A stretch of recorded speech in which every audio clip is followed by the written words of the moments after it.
Всем привет из Вьетнама, это город Хошимин, и сегодня мы делаем отличный обзор, очень такое классное место, которое я давно уже хотел посетить. В этом месте варят пиво свое собственное, мое любимое, которое я уже показывал вам в Ничанге. Пиво называется East West. Я уже делал обзоры, показывал, как выглядит логотип, баночка как выглядит. И вот, наконец-то, мы в Хошимине, и сейчас сможем конкретно сюда сходить, попасть, попробовать это пиво, продегустировать. Ну что, пойдемте продегустируем. Я уже проголодался и уже хочу выпить и очень попробовать это пиво. Пойдемте. Нас тут уже встречают, открывают дверь с распростертыми объятиями, встречают нас. Вот East West Brewing. Вот такое место, барчик. Давайте пройдем. Пиво варится вот конкретно здесь, вот в этом месте. Здесь есть места для курящих, кстати. Вот прямо здесь отдельный бар такой с телевизорами. Здесь еще есть второй этаж. Сейчас он закрыт. Мы сюда пришли в будни, но в пятницу и субботу открывается еще второй этаж. Что интересно. Давайте посмотрим. Поднимемся. Вот такой вид сверху. Здесь именно на весь зал. То есть тут, в принципе, достаточно много посадочных мест. Здесь открывается еще один зал дополнительный. Здесь даже еще красивее. Отдельный бар здесь. Тоже здесь музыкальная установка. Столов полным-полно. Диванчики. Можно большой компанией сюда приходить. Вот такой вот двухэтажный бар. Сверху ничего нет, крыши нет. Здесь может быть жарковато показаться. Кондиционеров здесь нет. Но я думаю, что здесь приспособлено. Наверное, вентиляторы есть. Да, вентиляторы есть.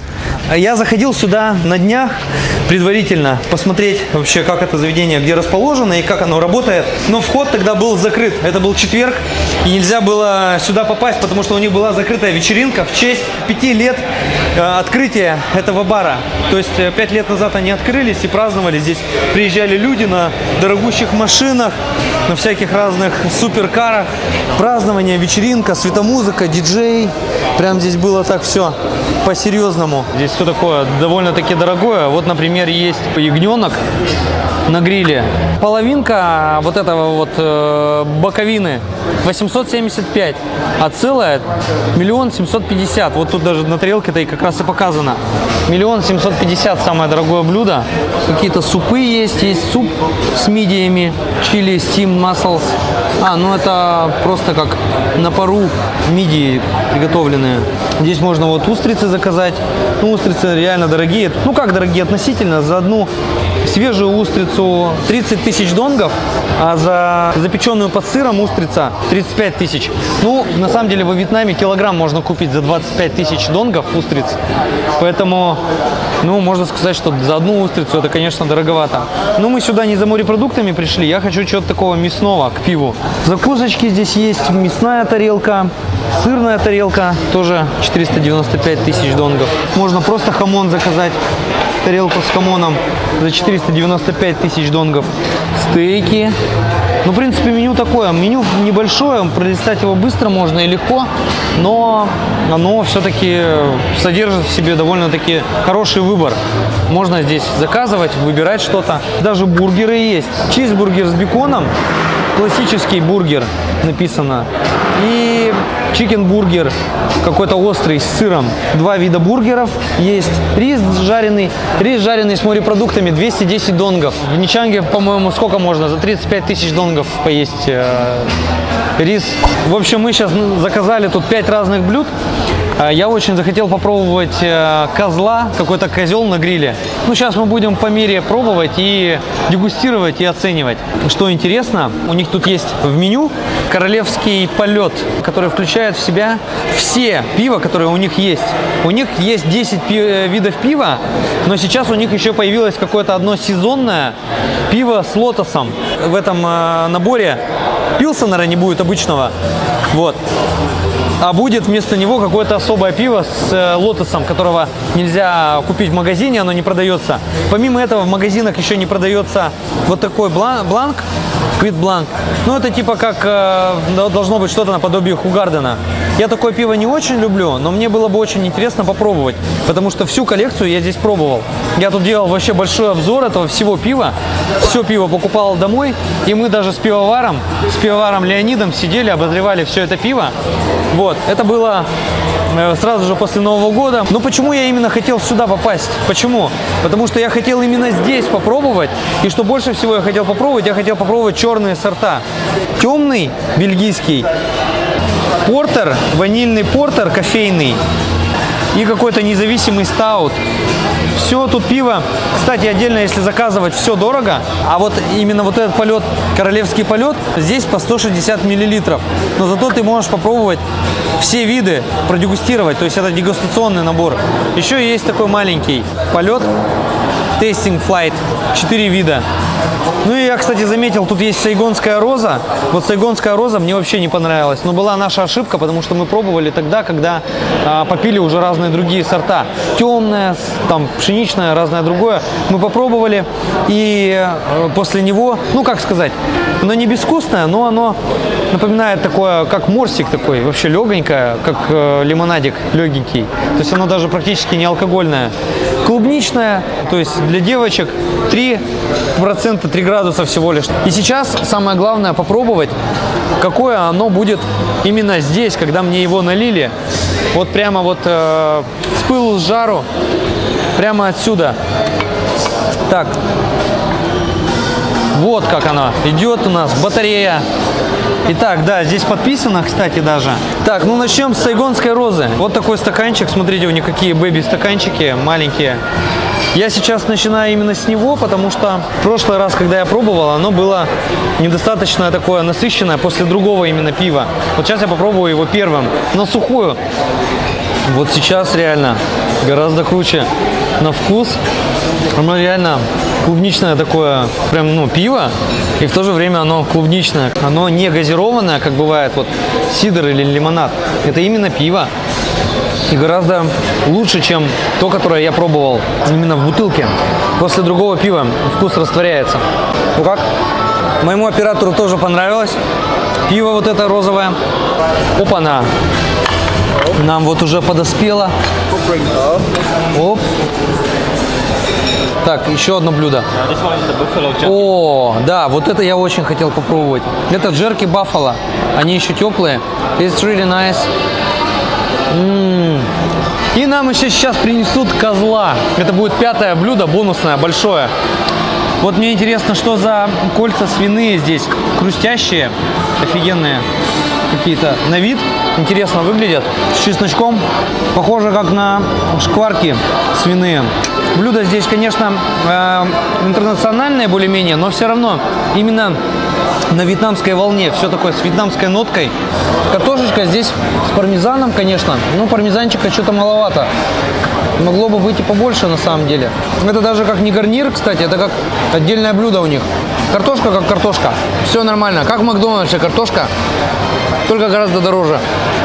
Что здесь отлично, они прямо у них даже расположено все по крепости, по возрастанию. Итак, сейчас идет следующее лотос. Лотос. Такое оно прозрачненькое. Совсем, как выглядит, как водичка, как белое вино. Такого в магазинах нету, можно попробовать только здесь. Оно легкое. А вот нету здесь пилсенера еще. Мы сейчас не пробуем пилсенер. Ну, пилсенер, он вкусный, он обычный. В смысле, по виду кажется, что как обычный пилсенер. Типа как вот Сайгон и все остальные пива. Но он необычный по вкусу, по своему. Он именно насыщенный, интересный, яркий. Вкус у него, есть аромат. То есть вот этот пилсенер мне реально нравится. Так я не любитель пилсенера. Так вот это лотос. Сейчас попробуем лотос. Такой легкий фруктовый вкус. Оно, кстати, мне напомнило как раз вот этот вот пилсенер, который у нас сейчас здесь не представлен. Не знаю, мне нравится. Ну, тоже легонькое такое. Чуть-чуть такая легкая горчинка на послевкусии. Здесь где-то отдаленно возникает. На входе это такой сладковатый и приятный привкус. Ну и чувствуется такой немножечко алкоголь легкий. То есть для любителей белого вина я считаю, что это очень хороший выбор. Женский вариант тоже. Так же, как сайгонская роза. Попробуй, скажи, как тебе? Да, реально чувствуется лотос. так. Я люблю чай с лотосом. Прям чувствуется лотос. Вот эти свиные штучки похожи на чипсы такие вот есть, воздушные. Ну, кто хочет похрустеть, может взять. В России я такого не пробовал, чтобы вот такие блюда были, какие-то шкварки. Тебе как вот эта штука? Что-то не очень. Вот моему оператору не понравилось. По мне так нормально. Ну, как чипсы, свиные чипсы. Следующее пиво у нас как раз то, которое я тоже не пробовал. Оно мутненькое, уже чуть-чуть покрепче. Вот это 4,7 уже идет, которое я тоже не пробовал, вот этот бланш. Ну вот как раз, кстати, вот этот вот бланш, он и такой должен быть, с таким апельсиновым оттенком, но здесь еще более интересный вкус, я бы сказал даже сексуальный вкус, вот именно у этого пива. Девушкам, наверное, прям вообще зайдет вот именно вот это пиво. Кто любит Хугарден, обязаны вот это пиво попробовать. У него привкус такой, знаете, сексуально-новогодний, мандариновый привкус такой. Легкая горчиночка, как и у предыдущих тоже видов. Но горчиночка она и должна быть. Как белое вино, не знаю, даже сравнивать с белым вином стоит или нет. Прям чувствуется какой-то такой фруктово-сладенький, чуть-чуть какой-то цитрусовый, чуть-чуть какой-то даже, может быть, манго. Вот что-то такое, вот очень интересное такое сочетание, сбалансированное. Какие-то вкусы добавлены, они есть, могут расщепиться по отдельности, но в сочетании так вот сразу и не поймешь. Тем более, если ты не профессионал, не тот человек, который варит и знает, что там может быть добавлено. Попробуй. Как? О, вышак. Ну, что ты думаешь? Это да. Это именно для поклонников Хугардена. Да. То, как я описал, да? Да. Улучшенная версия Хугардена. Да, улучшенная именно, потому что это не простой Хугарден. Хугарден, он какой-то кисленький такой простенский, рабоче-крестьянский, короче. А это прямо вышак, да, как ты и говоришь. Смотрите, нам привезли козла. Давайте вот кусочек из сердцевинки. О, прям распадается. Прямо распадается на кусочки, даже не подцепить. Настолько вот он пропеченный. Во рту тает. Ну, немножко кажется, что суховат. Наверное, потому что без соуса. Вот если в соус окунуть, он дополнит. Официант рекомендовал положить именно в соус, его добавить. И он играет со всеми другими красками.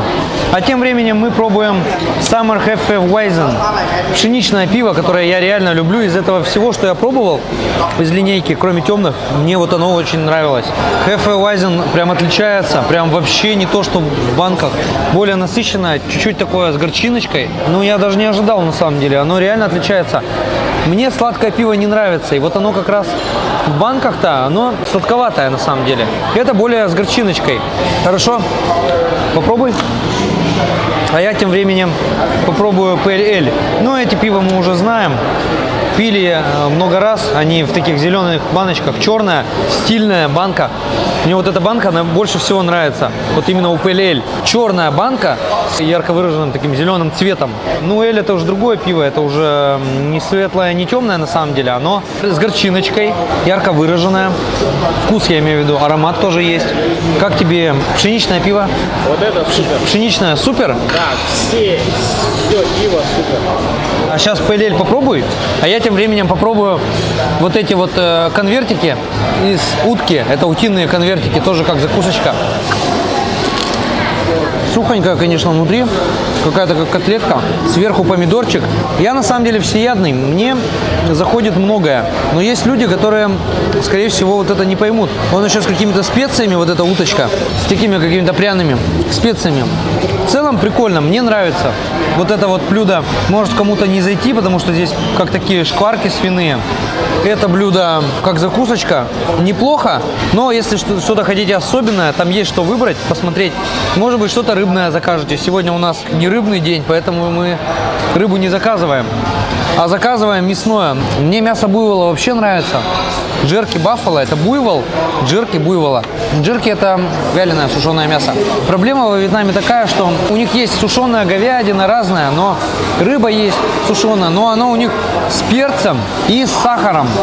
Сладкая и слишком острая, просто жесть.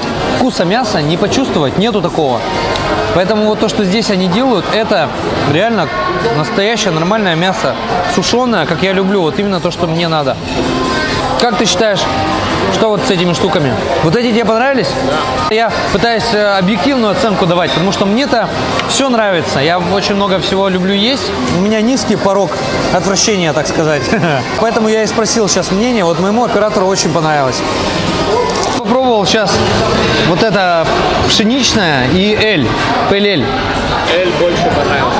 Он потому что более насыщенный, более крепкий, да? Да. А пшеничное? Тоже огонь. Ну, чуть-чуть лучше было Эль. Чуть-чуть лучше. Пшеничная тебе, в общем, меньше, да, понравилась? Вот мне сейчас интересно, что ты скажешь про ИПА. Потому что я, когда их пробовал, и мне PLL показался то же самое, что и ИПА, вот это вот, которая сейчас будет. По вкусу. По цвету тоже одинаково. По цвету одинаково, по вкусу как будто бы. Но вот Леня, с которым мы это делали, обозревали, он сказал, что очень отличается. Да, я сейчас чувствую большое отличие на самом деле. В чем фишка? IPA – это Indian PLL. То есть, короче, два эля, но они отличаются, что один делают на западе, а другой на востоке. Indian PLL. То есть это оба PLL. Но мне все-таки больше этот нравится. Он и дороже, если его покупать. Вот это у них как бы самый топ считается в магазине, когда покупаешь.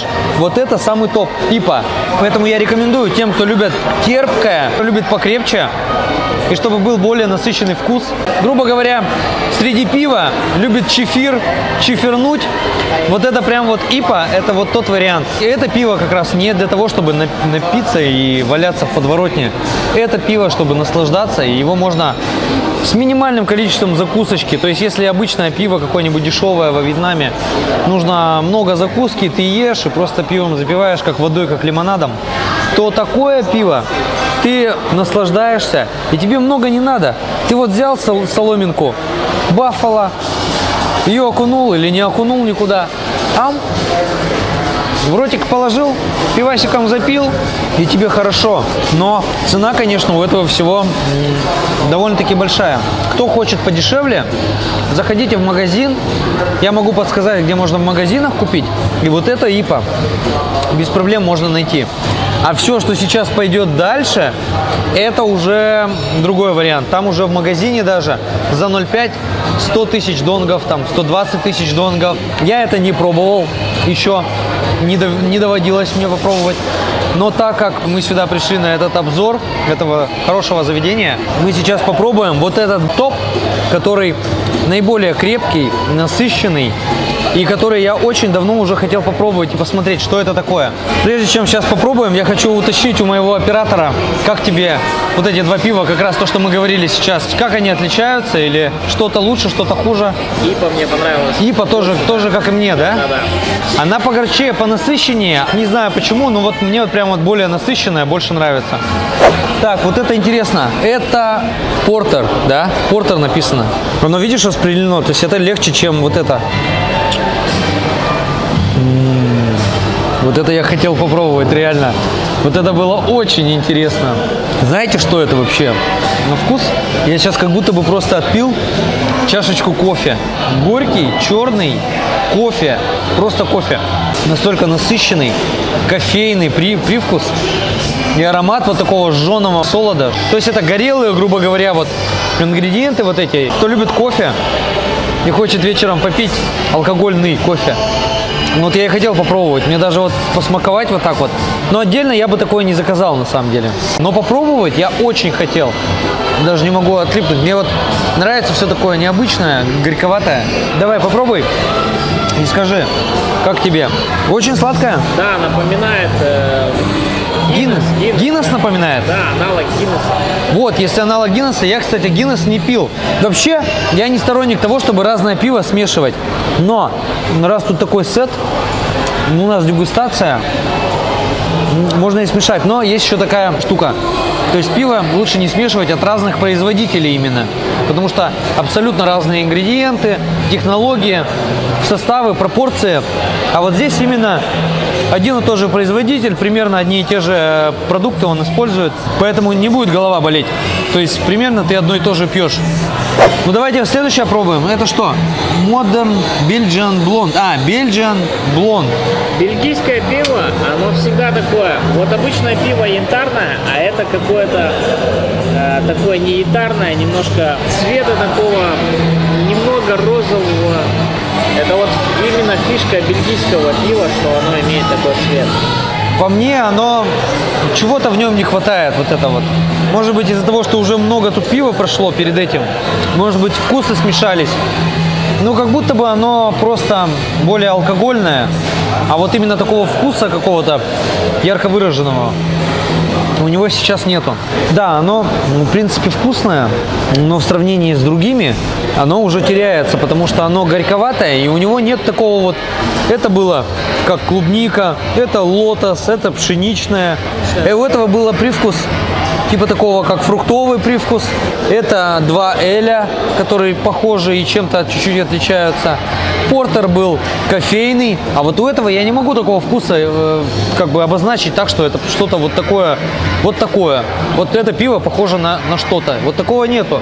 То есть пиво просто как пиво, как крепкое пиво, как крепленое пиво. Крепленое пиво без всяких других таких интересных выраженных ароматизаторов. Может быть, кому-то это даже и больше и понравится. Но вот оно и выглядит. Оно не мутное, оно прозрачное. И оно абсолютно нормальное. Нормальное, крепленое пиво. Такой нотки, как у предыдущих, там фруктовые какие-то с добавочками. То, за что мне вот нравится, это именно East West. Здесь уже нет.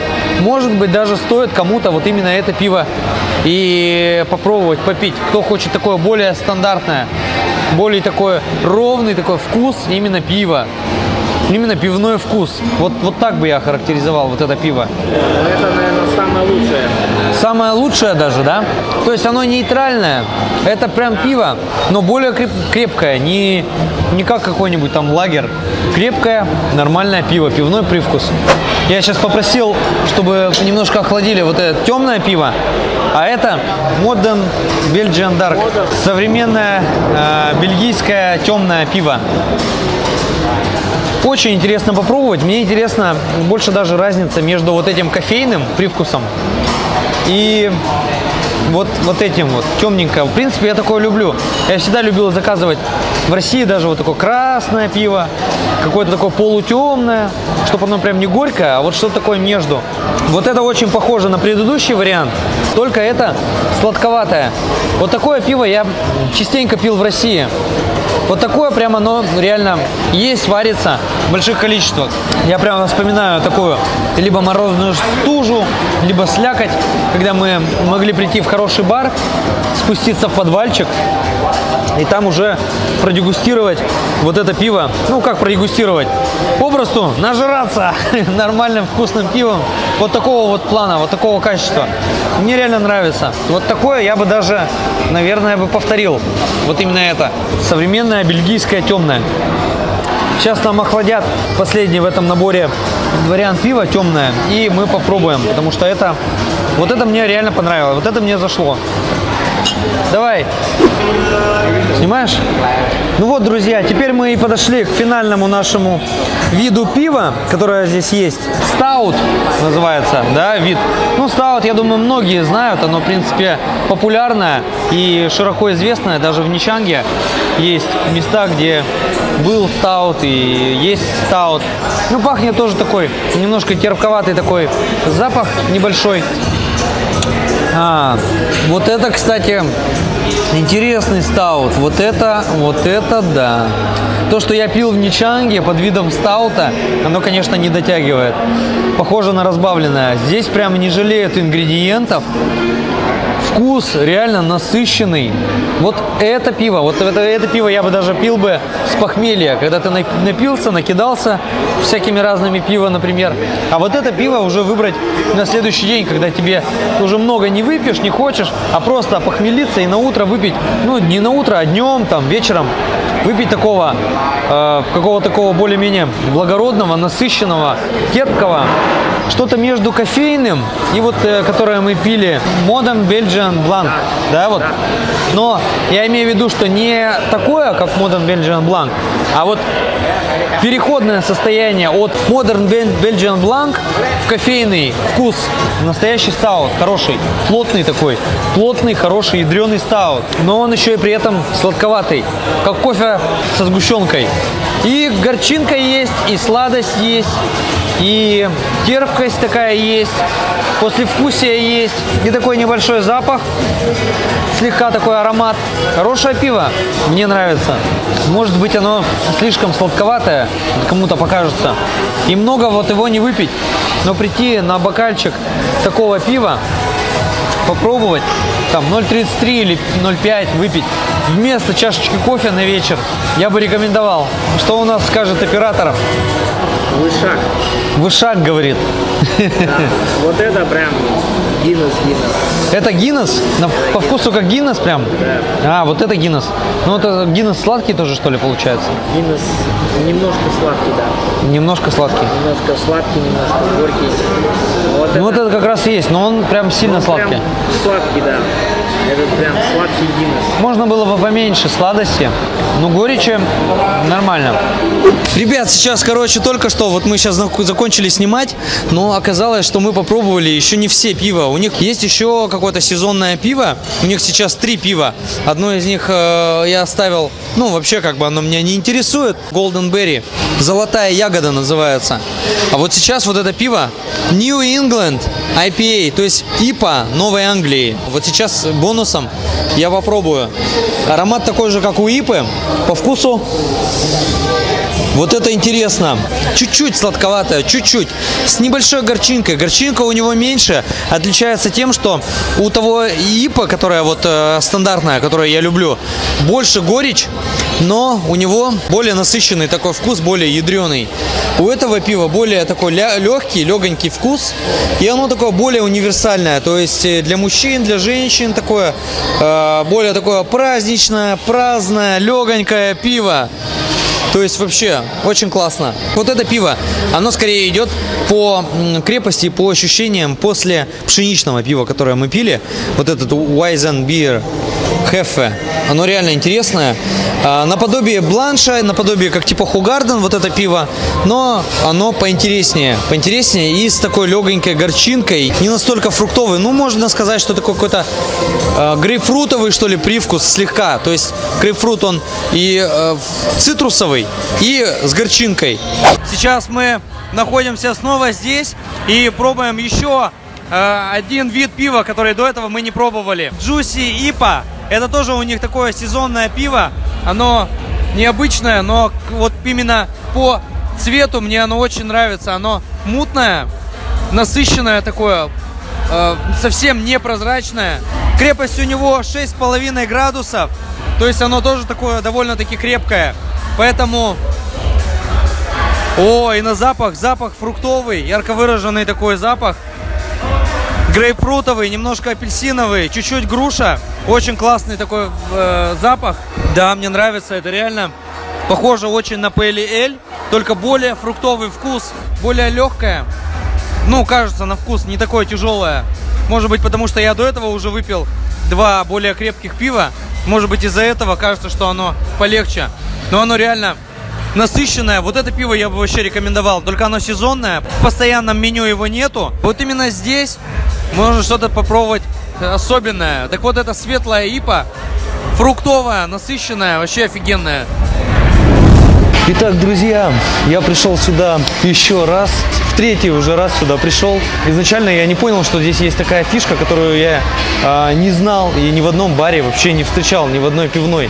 Здесь есть такое пиво, они делают в бочках крепленное пиво. То есть по типу виски, по типу рома, коньяка выдерживается в бочках определенное количество времени. Это пиво, и оно становится за счет этого крепленное, более высокий градус у него. Поэтому сейчас я специально сюда вернулся еще раз, чтобы попробовать именно это пиво. Выдержанное пиво в бочках. Barrel Aged. Начнем мы сейчас изначально с пива, которое полегче, 12,5 градусов. Выдержанный бурбон, стаут. Он выдержан 9 месяцев. И второе пиво, которое мы попробуем, 20-градусное. Это 6-месячная выдержки, 20-градусная Лохненский Монстр. Я перед этим вообще ничего не пил. Перед тем, как сюда отправиться, попил только воды. Поэтому в полной мере сейчас попробую и прочувствую весь этот вкус этого темного выдержанного пива. Стаута 12,5 градусов сначала. Сладковатый коньячный аромат. По температуре холодненькая. Так, давайте дегустировать. О, вот это вкус. Сладкий, очень сладкий. Блин, это вообще нечто. Вот такое я советую попробовать. Знаете, я бы как это охарактеризовал? Вот когда вкусный кофе пьешь, достаточно сладкий, со сливками, как такой кофейный коктейль. Но в то же время это не коктейль, тут в то же время и газация есть. Как будто как кофейный лимонад, что ли. Вот какое-то такое у меня ощущение. Ну, вот такого классического понимания пива во вкусе не чувствуется. Очень насыщенный, концентрированный вкус. Сразу же алкоголь чувствуется. Приятный такой, тепло такое. Но это 12,5 градуса, как вино. Что сейчас будет с 20 градусами? Непонятно. Но вот это реально производит очень приятное впечатление. Отдает вот такой вот бочкой, в которой оно настаивается. Во вкусе никакого такого не чувствуется крепости, как алкогольной такой вот спиртяжной. Спирта вообще такого нету. Есть очень сладость сильная, насыщенная. Кофейный такой привкус и отдает немножко черносливом. Очень классное, насыщенное, темное. Да, меня реально впечатлило это пиво. Я считаю, что стоит попробовать, особенно всем любителям необычных напитков каких-то, а особенно всем любителям пива, кто хочет попробовать разные сорта, кто хочет попробовать что-то новенькое. Алкоголь прям вот так вот в нос отдает. Когда пьешь, чувствуются пары алкогольные. Это так интересно пробивает. Сразу же становится хорошо, тепло на душе. Такое пиво классно пить, наверное, где-то зимними вечерами у камина. На что еще похоже? Напоминает мне конфеты с ликером. Вот эти шоколадные конфеты, внутри ликер, вот примерно такие же ассоциации. То есть сладость сильная, алкогольные пары, аромат алкогольный, плюс кофейный такой привкус раскрывается. И где-то чуть-чуть вдалеке чувствуется привкус чернослива. Ну, запах чернослива тоже. Я не ожидал. Я думал, что на меня впечатление это не произведет. Особенно мне сказали, что оно сладкое. Но вот именно здесь мне понравилось. Да, пить такое пиво действительно большое удовольствие. И я сомневался, конечно, стоит ли сюда снова идти и вот выпить, именно попробовать это пиво. Может быть, оно не стоит внимания. Но я все-таки не удержался, подумал, что один раз можно попробовать и вообще ощутить, что это за такое уникальное пиво, которое настаивается в бочках, выдерживается несколько месяцев. Какой вкус-то в итоге получается вообще? Ну, думаю, что это пиво стоит даже попробовать и любителям крепких напитков, которые как раз выдерживаются в бочках, такие как коньяк, виски, ром. Ну а сейчас мы попробуем пиво Лохнесское чудовище, 20-градусное пиво. Самое крепкое пиво во Вьетнаме. Давайте его сейчас попробуем, как оно, посмотрим, как оно наливается. И продегустируем. Ну, кстати, аромат очень похож, но есть какие-то и отличия. Более похож на бурбон, кстати говоря. Типа виски, что ли. Да, я вот тут перевел более подробно, что сказано в меню. Аромат дуба и темных фруктов. Ну, это вот чернослива, дыма и табака. Ну, такое смесь может быть, кстати, но больше я чувствую, опять же, чернослив. Ну, такой вот где-то тоненький аромат дуба. Табак тоже проявляет разные оттенки запаха, поэтому, наверное, да. Вот как раз вот, когда табак в листьях сушеный, никогда сигару или трубку куришь, а когда вот просто нюхаешь сам табак, да, вот что-то такое есть. Когда ты уже прочитал и понимаешь, что это должно быть в аромате, ты уже начинаешь это чувствовать. Такой сладковатый запах, алкогольный. Алкогольные пары чувствуются здесь. По вкусу написано, что пряная горечь дополняет бархатистое гладкое тело. Давайте попробуем, что бы это ни значило. 20 градусов, я напоминаю, самое крепкое пиво. Ради него я на самом деле сюда и ехал. Но еще предварительно взял бокал и другого пива, чтобы немножко сравнить.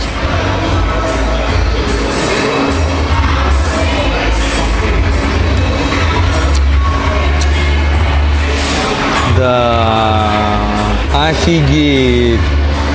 Вот это пиво еще более насыщенное. Вкусом, конечно же, отличается. То, что сильно алкогольнее, этого не чувствуется, не ощущается. Здесь нет такого прям ярко-резкого, как спиртяшки глотнул. Ну, конечно, и глоточки у меня маленькие, но ощущается, что действительно есть крепость. Есть вот такая сладость, как от виски. Вот эта вот бочка, от которой он получает этот аромат, насыщенный вкус, действительно ощущается. Очень похожие два вкуса. Этот еще более насыщенный. То есть тот был насыщенный. Тут еще больше. То есть планка повышена. По вкусу оно такое, я бы сравнил с кофе, со сгущенным молоком, которые одновременно дают и приторную такую сладость, и терпкость, и горечь, и есть аромат, и есть насыщенный вкус. То есть рецепторы просто офигевают от полученных со всех сторон раздражителей. Вот это действительно необычно, так необычно. Ну, я действительно не пожалел, попробовав вот именно это пиво. Если хотите что-то такого необычного, более крепкого и интересного, то обязательно возьмите и попробуйте вот это пиво здесь. Если будете в Хошимине, обязательно заходите. Это пиво не продается в магазинах. Какое-то такое вот, да, действительно у них бархатистое пряное тело. Бархат прямо вот по горлу распространяется и становится тепло и хорошо. Но я реально не ожидал. Это не просто какое-то крепкое пиво. Крепыш, как мы раньше пили. Арсенальное крепкое было такое пиво. Когда со спиртом, или Балтика семерка тоже. Благородный такой алкоголь, насыщенный аромат и вкус просто вообще зашкаливает. Я никогда не пил более насыщенных, не то чтобы пива, наверное, напитков вообще и коктейлей, чтобы вот настолько был насыщенный вкус. И это пиво вот именно как хорошее дорогое вино, которое можно на праздник выпить. Вино я не люблю, но пиво, похожее на вино, оно мне согревает тело, радует душу. И от осознания того, что это все-таки пиво, мой любимый напиток, от этого становится приятно и радостно очень. Хорошо, что я сразу же не смонтировал видео после первого же посещения этого места, потому что вот я узнал про вот такое окрепленное выдержанное пиво. И вот пришел отдельно посетить вновь это место и попробовать продегустировать отдельно уже вот это выдержанное пиво. Представьте себе такой коктейль-микс из кофе со сгущенкой, виски и темного пива. Получится вот такое вот лохнесское чудовище. 20-градусная. Пить такое пиво нужно маленькими глоточками, по чуть-чуть, смакуя, наслаждаясь моментом, не спеша. Вот такой насыщенный обзор получился. Поддерживайте лайками, отправляйте видео в социальных сетях, делайте репосты, отправляйте личным сообщением в мессенджерах. Кому эта тема нравится, пивная, кому интересно было бы посмотреть такой обзор, смотрите другие видео на канале. В описании вы можете увидеть ссылочки на видео, которые я рекомендую к просмотру.